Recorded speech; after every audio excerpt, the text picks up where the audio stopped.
Dear students, अस्सलाम वालेकुम। Course आपका है डाटा एंड कंप्यूटर कम्युनिकेशन। मैं हूं डॉक्टर मदीहा अमान और आज के लेक्चर की तरफ चलते हैं। ओके, फिजिकल लेयर को हम डिस्कस कर रहे थे। कुछ हम कंपोनेंट्स फिजिकल लेयर की डिस्कस करेंगे और कुछ हम लोग फिर कन्वर्जन्स को कंसिडर करेंगे, टेक्निक्स को देखेंगे जिनके ज़रिए हम लोग we can go from digital to analog. Reference book हमारे पास है data communication and networks, 5th edition है बहरोज फॉरजन की। और आज के लेक्चर के जो टॉपिक्स हैं जो हम कवर करेंगे उनमें इंक्लूडेड है network performance.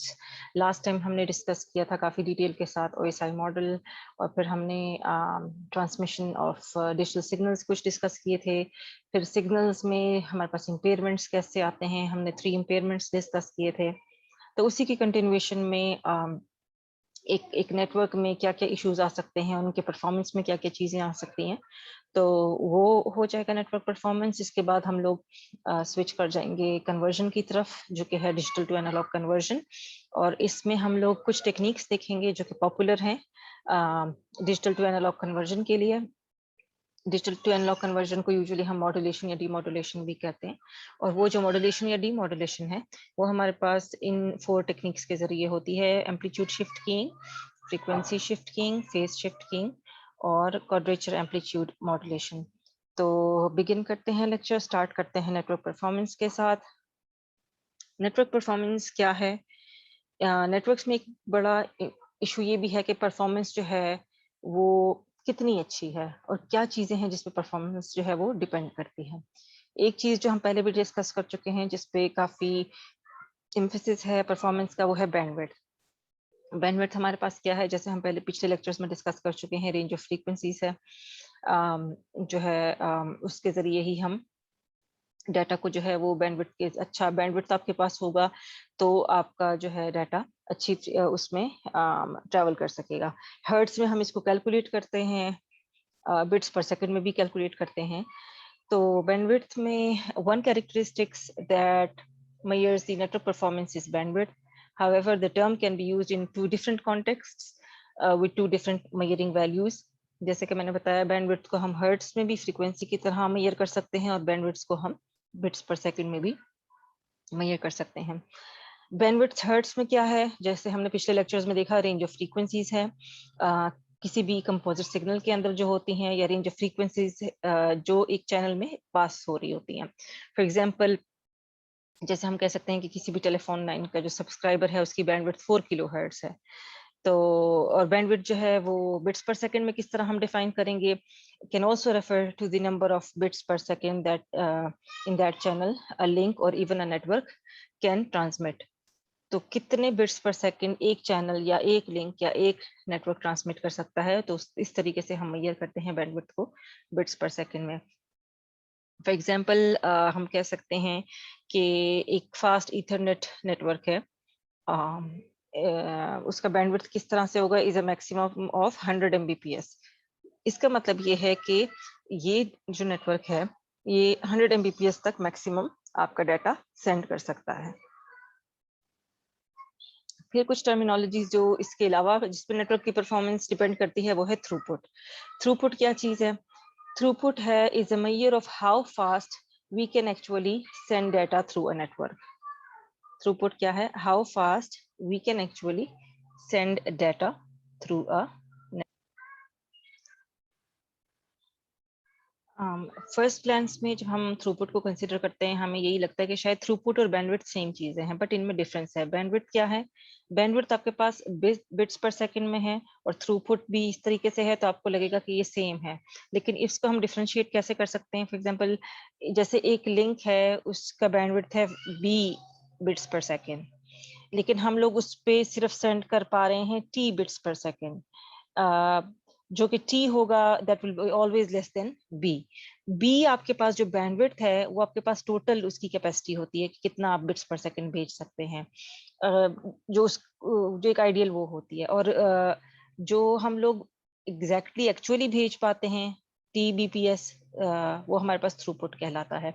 In other words, bandwidth जो है is a potential measurement of a link जो थ्रूपुट है, it is an actual measurement of how fast we can send data. मतलब बैंडविड्थ हमारे पास एक आइडियल सिचुएशन है कि हम लोग थियोरेटिकली इतना जो है इस पे डाटा भेज सकते हैं, और थ्रूपुट हमारे पास actual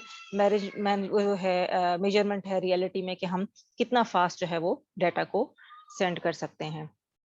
for example, we may have a link with a bandwidth of 1 megabit per second, but the devices connected to the end of the link may handle only 200 kbps.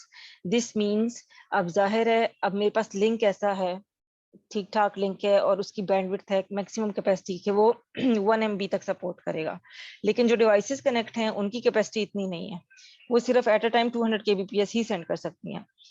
तो इसका मतलब है कि एट अ टाइम हम लोग 200 kbps से ऊपर भेज ही नहीं सकते इस लिंक पे, वरना जो डिवाइस है उसको वो मिल ही नहीं पाएगा।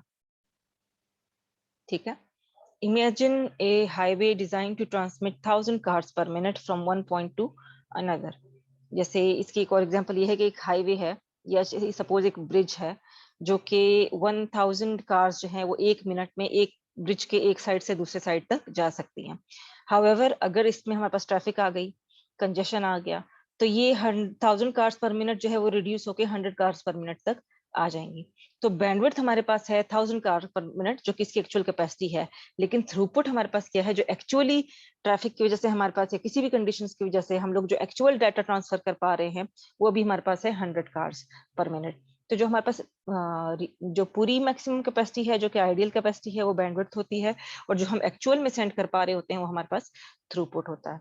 तो थ्रूपुट और बैंडविड्थ में जो है ये डिफरेंस है। एक और टर्मिनोलॉजी जिस पे नेटवर्क की परफॉर्मेंस डिपेंड करती है वो है लेटेंसी। लेटेंसी को डिले भी हम कह सकते हैं। अच्छा, अब ये क्या है, delay defines how long it takes for an entire message to completely arrive at the destination from the time the first bit is sent out from the source. कि आपके मैसेज को डेस्टिनेशन तक पहुंचने में कितना टाइम लगेगा, beginning with कहाँ से कम टाइम को काउंट करना शुरू करेंगे जब से फर्स्ट बिट जो है वो सेंड हुआ है सोर्स की तरफ से। ठीक है, तो we can say that latency जो है हमारे पास 4 कंपोनेंट्स से मिला के बनती है। उसमें हमारे पास प्रोपगेशन टाइम आता है, ट्रांसमिशन टाइम है, क्यूइंग टाइम है और प्रोसेसिंग डिले है। तो जाहिर है इन चारों को जब हम एड अप करेंगे तो हमारे पास क्या आएगी, लेटेंसी आएगी। अब बारी बारी डिस्कस करते हैं कि ये क्या चीजें हैं। प्रोपगेशन टाइम क्या है? प्रोपगेशन टाइम मेजर करता है the time required for a bit to travel from source to destination. एक बिट को सोर्स से डेस्टिनेशन तक ट्रेवल करने में कितना टाइम लगेगा, वो आपके पास प्रोपगेशन टाइम कहलाता है। इसको हम इस तरीके से कैलकुलेट करते हैं कि जितना टोटल डिस्टेंस है उसको डिवाइड करते हैं प्रोपगेशन की स्पीड से, जिस भी स्पीड से वो बिट ट्रेवल करता है, तो हमारे पास क्या आ जाता है, प्रोपगेशन टाइम आ जाता है। The propagation speed of electromagnetic signals depends on the medium and on the frequency of the signal. For example, vacuum में सबको पता है कि light propagate होती है 3 into 10 to the power 8 meter per second उस पे। तो it is lower in air and it is much lower in cable. लेकिन हमारे पास जो मेन फार्मूला है जिसके जरिए हम प्रोपगेशन टाइम कैलकुलेट करेंगे वो क्या है कि डिस्टेंस को हम डिवाइड करेंगे आपकी प्रोपगेशन की जो स्पीड है या वेलोसिटी है उसके साथ। अच्छा, अब ट्रांसमिशन टाइम क्या है?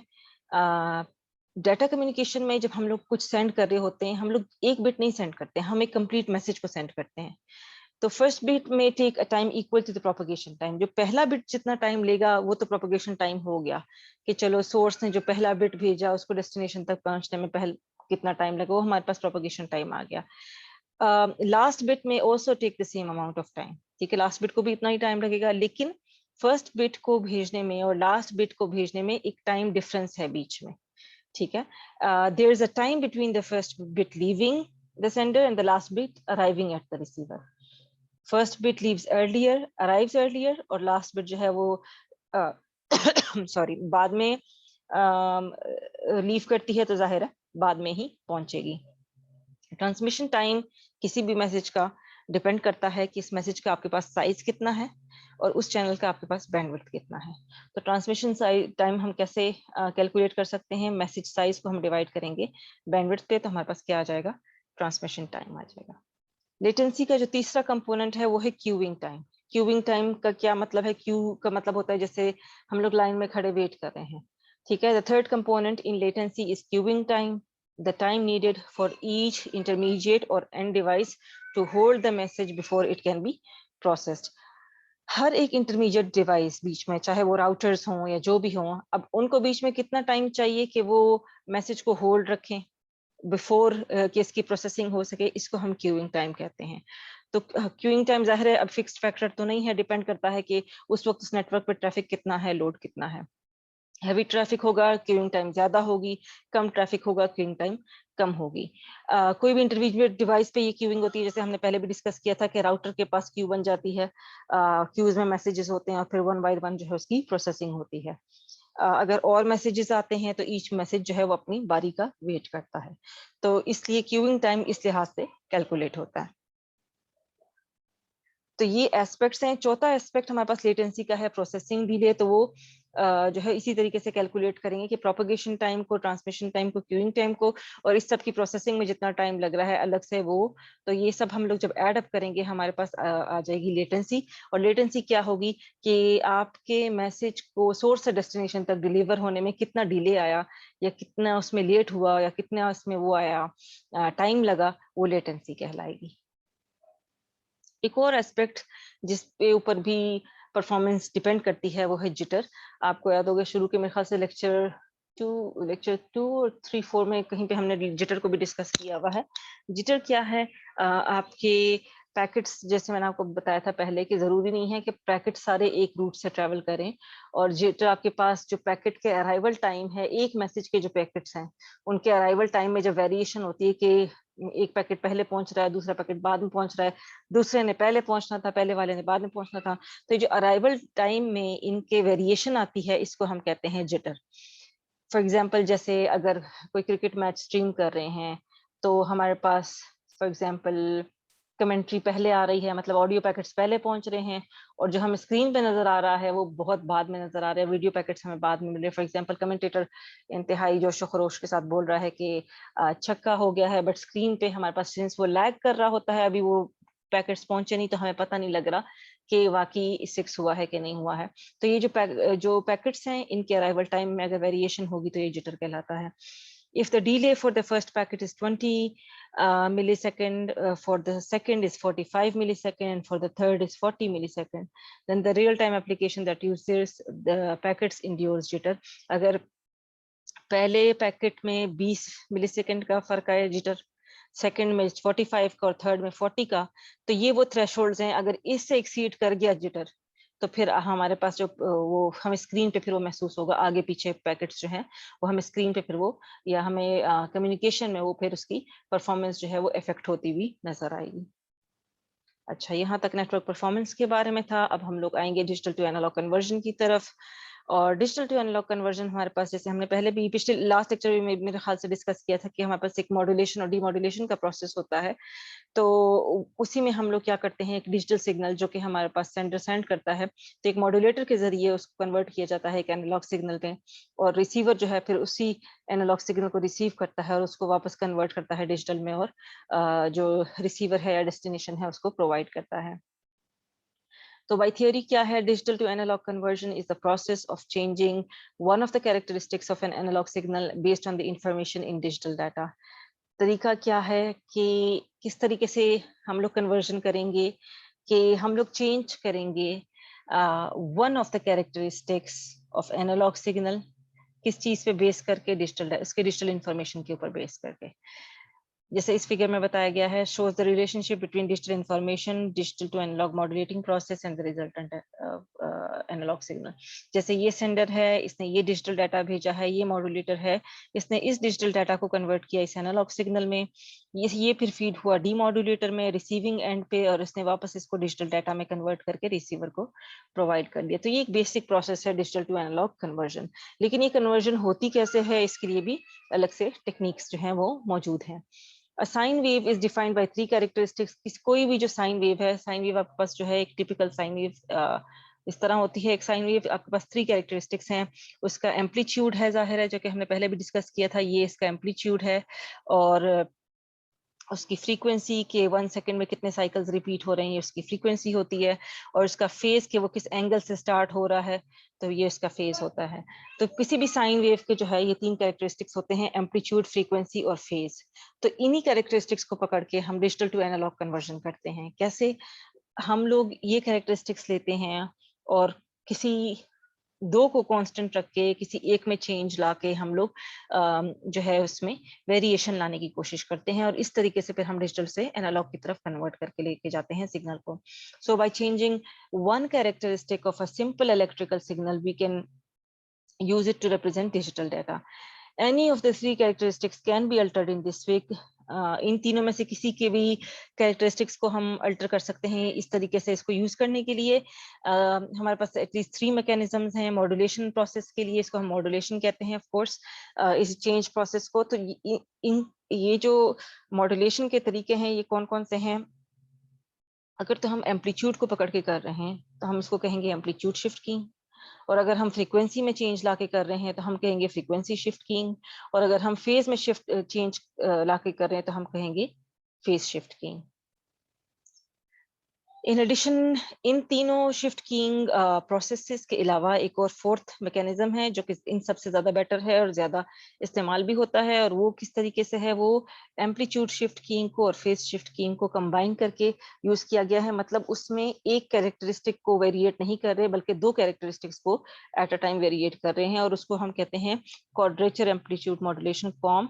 तो कॉम जो है वो ज्यादा एफिशिएंट है और ज्यादा कॉमनली यूज मैकेनिज्म है आजकल के लिहाज से। अब हम बारी बारी जो है इन शिफ्ट की को डिस्कस करेंगे ताकि हमें पता लगे कि ये कैसे आपके लिए मॉड्यूलेशन का प्रोसेस परफॉर्म करेंगे।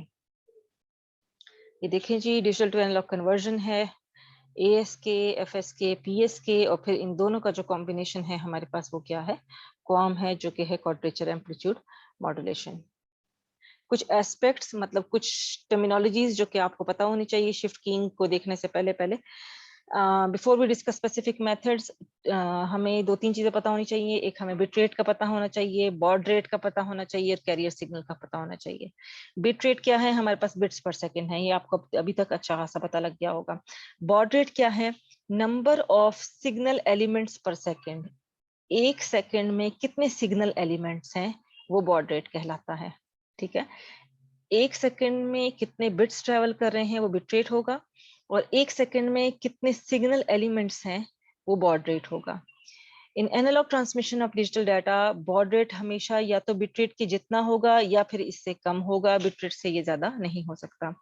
बॉड रेट और बिट रेट के रिलेशनशिप को हम एस से रिप्रेजेंट करते हैं, और इसको हम कैलकुलेट करते हैं S is equal to N into 1/r baud. Baud इसका यूनिट है। एन हमारे पास इसमें क्या है? एन हमारे पास डाटा रेट जो कि बिट्स पर सेकंड है वो आ जाएगा, और आर हमारे पास क्या रिप्रेजेंट करता है? R is the number of data elements carried in one signal element. R is the number of data elements carried in one signal element. Value of R हम कैसे निकालेंगे? एनालॉग ट्रांसमिशन के लिए R is equal to log to L है। L हमारे पास जो है number of different signal elements को रिप्रेजेंट करता है, तो इस तरीके से हम R की वैल्यू निकाल लेते हैं। अब कैरियर सिग्नल क्या होता है? एनालॉग ट्रांसमिशन में सेंडिंग डिवाइसेस जो है वो हाई फ्रीक्वेंसीज जो है प्रोड्यूस करती हैं, और ये हाई फ्रीक्वेंसीज जो है वो बेस की तरह एक्ट करती हैं इंफॉर्मेशन सिग्नल के लिए। तो ये जो बेस सिग्नल होता है जिसके ऊपर एक इंफॉर्मेशन सिग्नल भेजा जा रहा होता है उसको हम कहते हैं कैरियर सिग्नल, या उसको हम कैरियर फ्रीक्वेंसी भी कहते हैं। The receiving device is tuned to the frequency of the carrier signal that it expects from the sender. The receiving device is tuned to the frequency of the carrier signal. Receiving device जो है वो carrier signal की frequency को tune किया हुआ होता है, जो कि सेंडर के जरिए इसको पहले से पता होता है कि कैरियर फ्रीक्वेंसी जो है वो क्या होगी। Digital information then changes the carrier signal by modifying one or more of its characteristics. कैसे? एम्पलीट्यूड को या फ्रीक्वेंसी को या फेस को। This kind of modification is called modulation. इस तरह के हम जो भी मॉडिफिकेशंस करेंगे इसको हम मॉड्यूलेशन कहते हैं, और इस प्रोसेस को शिफ्ट कीइंग कहते हैं, जो कि या हम एम्पलीट्यूड के जरिए या हम फेस के जरिए और या हम फ्रीक्वेंसी के जरिए कर सकते हैं। अच्छा, एम्पलीट्यूड शिफ्ट कीइंग में क्या है? जाहिर है एम्पलीट्यूड शिफ्ट कीइंग नाम से पता लग रहा है शिफ्ट कीइंग होगी, क्या चेंज, क्या चीज वेरी करेंगे, एम्पलीट्यूड वेरी करेंगे किसका, कैरियर सिग्नल का, जो कि बेस सिग्नल होगा। बेस सिग्नल का हम एम्पलीट्यूड वेरी करेंगे ताकि हम सिग्नल एलिमेंट्स को क्रिएट कर सकें। अब इस टाइम पे जब हम लोग एम्पलीट्यूड को वेरी कर रहे हैं तो हम लोग दोनों फ्रीक्वेंसी को और फेज को कांस्टेंट रखेंगे, जबकि एम्पलीट्यूड आपका चेंज होता रहेगा। इसमें जो कॉमनली यूज्ड टेक्निक है वो है बाइनरी एम्पलीट्यूड शिफ्ट कीइंग। अब बाइनरी के नाम से पता लग रहा है कि बाइनरी आपके पास क्या है, जाहिर है 0 1 है। इसका मतलब है कि इसमें आपके पास 2 लेवल्स होंगे, ठीक है। तो जो बाइनरी एम्पलीट्यूड शिफ्ट कीइंग होगी इसका मतलब है कि हमारे पास 2 लेवल्स पर वो होगी। Although we can have several levels kinds of signal elements each with different amplitude. Amplitude को हम लोग बहुत उससे वेरी कर सकते हैं, लेकिन ASK is normally implemented using 2 levels, जो कि बाइनरी ASK कहलाता है क्योंकि हम 2 लेवल्स को यूज कर रहे हैं। इसको हम लोग बाइनरी एम्पलीट्यूड शिफ्ट कीइंग भी कहते हैं, और चूंकि 0 1 है और इसको हम ऑन ऑफ की तरह भी यूज करते हैं तो इसको हम ऑन ऑफ कीइंग OOK भी कहते हैं, ठीक है। Peak amplitude of one signal level is 0। एक के पीक एम्पलीट्यूड को 0 रख लेते हैं और दूसरे की पीक एम्पलीट्यूड को हम वही एम्पलीट्यूड रख लेते हैं जो कि कैरियर फ्रीक्वेंसी का एम्पलीट्यूड होता है। तो एक हमारे पास 0 वो लेवल को शो करता है और एम्पलीट्यूड जो बिल्कुल पीक एम्पलीट्यूड 0 हो गया, और दूसरे का पीक एम्पलीट्यूड वो हो गया जो कि कैरियर फ्रीक्वेंसी का एम्पलीट्यूड है। फिगर 5.3 में हम लोग कंसेप्चुअली देखते हैं।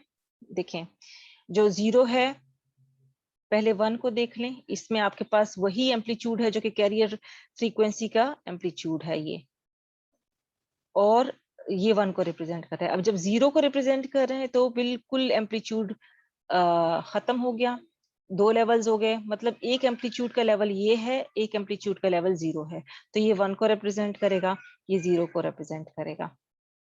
अब इस केस में आप देख रहे हैं कि फ्रीक्वेंसी थ्रू आउट कॉन्स्टेंट है, हर एक 1 में आप देखें फ्रीक्वेंसी कांस्टेंट है। सिमिलरली फेज भी कांस्टेंट है, सब सेम फेज हर जगह से स्टार्ट हो रहा है, लेकिन डिफरेंट है तो क्या है, आपका एम्पलीट्यूड जो है वो चेंज हो रहा है। तो इस डायग्राम में जब हम देखते हैं, अब आप देख रहे हैं कि जैसे अगर तो ये टाइमलाइन 1 सेकेंड की है, ठीक है, तो बिट रेट क्या होता है कि कितने बिट्स आप 1 सेकंड में डिलीवर कर सकते हैं, मतलब 1 2 3 4 5, तो बिट रेट मेरे पास हो गया 5, ठीक है। और अब एक बिट में हमारे पास ये सिग्नल, एक सिग्नल एलिमेंट है ये, एक ये, फिर एक सिग्नल एलिमेंट है ये, और फिर again same and then this. So अब इस केस में हमारे पास आपके पास 1 2 3 4 5 सिग्नल एलिमेंट्स हैं, तो बॉड रेट भी हमारे पास क्या हो गया, 5 हो गया। R इस केस में 1 है, S is equal to N जो कि आपके पास बिट्स पर सेकंड है। तो बैंडविड्थ इस केस में हम कैसे कैलकुलेट करेंगे, B is equal to 1 plus D into S। S आपके पास क्या है, the relationship between bit rate and baud rate, और D आपके पास क्या है अभी हम आगे डिस्कस करते हैं। Figure 5.3 also shows the bandwidth of amplitude shift keying, although the carrier signal is only one simple sine wave है, ठीक है। The process of modulation produces a non-periodic composite signal. This signal has a continuous set of frequencies. The bandwidth is proportional to the signal rate, जो कि baud rate होता है. There is normally another factor involved called D, which depends on the modulation and filtering process. The value of D is between 0 and 1. This means that the bandwidth can be expressed as shown 1 plus D into S, where S is the signal rate, S हमारे पास signal rate हो गया, B हमारे पास bandwidth हो गया, और D जिसकी value 0 और 1 के दरमियान है, ये वो फैक्टर है which depends on the modulation and filtering process of this whole modulation process. तो इस तरीके से हमारे पास एम्पलीट्यूड शिफ्ट कीइंग होती है। Formula shows that the required bandwidth has a minimum value of S and a maximum value of 2S। Most important point यहाँ पे है लोकेशन ऑफ बैंडविड्थ। हम देखते हैं कि the middle of the bandwidth is where carrier frequency is located. इसका मतलब ये है कि बैंडविड्थ के मिडल में आपके पास कैरियर फ्रीक्वेंसी लोकेट हो रही है। इसका मतलब ये है कि अगर हमारे pass band pass channel available होगा तो हम लोग कैरियर फ्रीक्वेंसी को इस तरीके से चूज कर सकते हैं so that the modulated signal जो है वो उस पूरे बैंडविड्थ को ऑक्यूपाई करे, और हम लोग जितना मैक्सिमम बैंडविड्थ ऑक्यूपाई करेंगे जाहिर है तो उतना हमारे पास थ्रूपुट ज्यादा होगा। This is in fact the most important advantage of digital to analog conversion, कि we can shift the resulting bandwidth हम लोग बैंडविड्थ को आगे पीछे शिफ्ट कर सकते हैं जो जो हमारे पास अवेलेबल है उसके मुताबिक। तो ये हमारे पास एम्पलीट्यूड शिफ्ट कीइंग है। अब हम आते हैं फ्रीक्वेंसी शिफ्ट कीइंग पे। इसमें क्या डिफरेंस होगा कि बजाय एम्पलीट्यूड को वेरी करने के हम लोग एम्पलीट्यूड को और फेज को अब कांस्टेंट रखेंगे और फ्रीक्वेंसी को हम लोग वेरी करेंगे। Frequency of the carrier signal is varied to represent data. The frequency of the modulated signal is constant for the duration of one signal element but changes for the next signal element। Frequency आपके पास इस तरीके से हम very करेंगे कि एक signal element में जो है वो कांस्टेंट होगा लेकिन अगली में वो चेंज हो जाएगा। तो इस तरीके से आपके पास फ्रीक्वेंसी एक में 1 के लिए सपोज जैसे कुछ रिप्रेजेंट कर रहा है तो जो 0 है उसकी फ्रीक्वेंसी फिर टोटली अलग होगी।